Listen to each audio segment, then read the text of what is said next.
মহাৰাষ্ট্ৰৰ নাছিক চহৰক ভাৰতৰ ৱাইন কেপিটেল নামে জনা যায়। ইয়াতেই ভাৰতৰ আটাইতকৈ বেছি আঙুৰ উৎপাদন হয়। এই চহৰ আঙুৰৰ খেতি আৰু ৱাইনৰ কাৰখানাৰ বাবে সকলোৰে আকৰ্ষণৰ বিষয়।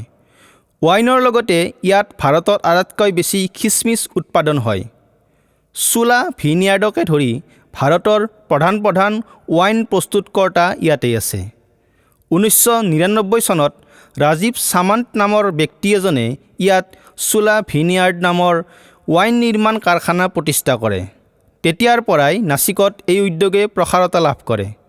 ভাৰত চৰকাৰে নাছিক ভেলী ৱাইনক GI টেগ অৰ্থাৎ জিঅ'গ্ৰাফিকেল ইণ্ডিকেশ্যনো প্ৰদান কৰিছে। ইণ্ডিয়া গ্ৰেপ হাৰ্ভেষ্ট আৰু চোলা ফেষ্টৰ দৰে ৱাইনৰ লগত জড়িত মহোৎসৱ ইয়াত অনুষ্ঠিত হয়। আঙুৰৰ বাগান চাবলৈ আৰু ৱাইনৰ সোৱাদ ল'বলৈয়ে নাছিকলৈ বছৰি অজস্ৰ পৰ্যটকৰ আগমন হয়।